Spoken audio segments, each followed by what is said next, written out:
Let's bring in Scott Sweetow, former ATF Deputy Assistant Director, joining us now. Scott, thank you very much. What did you make of what you just heard there? So super interesting presser that they had. Both the information put out by FBI is also the information put out by ATF.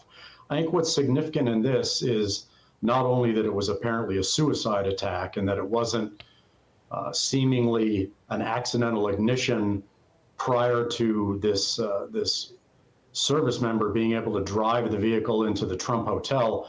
So the fact that it was a suicide attack, I think, is very significant. The other thing I thought was very interesting is that you would expect that somebody who was a Green Beret, and I served in a combat military occupational specialty myself for a number of years, would have the training to put together a fairly sophisticated device. These appeared to be just consumer grade fireworks. So the kind of thing that you and I could buy from the store. They have less than 50 milligrams of flash powder in them. And although they may look like the bigger brothers that are used in fireworks displays all over the country, they're not. So if he thought that by using gasoline and other types of fuels that he could get a mass detonation, fortunately, that's not what happened, because otherwise this really could have been much worse. Yeah, no details on a motive, though. Yeah, you know, like many people watching your show, and I've been doing a lot of commentary about this for the last 2 days, really everybody wants to know if there's a connection, certainly because the same app was used to rent the vehicles. They're both electrics. They both happened at kind of iconic locations. They're both in the military. They both served in Afghanistan. You know, a reasonable person could conclude that there was a connection, but really this needs to play out, and the investigators need to do their thing, got to dump the electronics, look at the social media, and see if these guys knew each other. And if there could have been, unfortunately, some kind of radicalization of this Green Beret, which would just be unbelievably tragic as well. Yeah, I mean, he went on to say they understand the similarities and the coincidences, and obviously what is being shared on social media, we've all seen it, the speculation that has run rampant.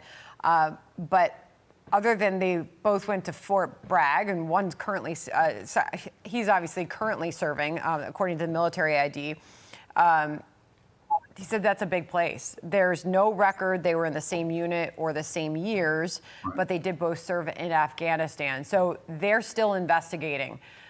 What does this look like as far as a time frame? I mean, fascinating to think they found all these things, but his body was burned so far beyond recognition that they still have to confirm that this is the guy. Yeah, I mean, the U.S. military maintains DNA samples of service members. It's used for a very, very specific and limited purpose. My understanding is it is really strictly tied to body identification. So they may be able to get the U.S. Army to be able to cooperate and match him via DNA to make it absolutely conclusive. And certainly if he shot himself with either of those handguns that were shown, one's a Desert Eagle 50 Action Express, which is a massive cartridge. The other appears to be an AR pistol.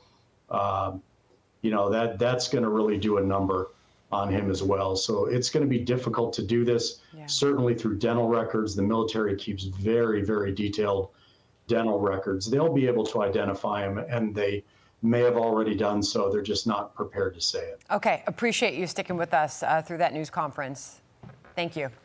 Click here to subscribe to the Fox News YouTube page to catch our hottest interviews and most compelling analysis. You won't get it anywhere else.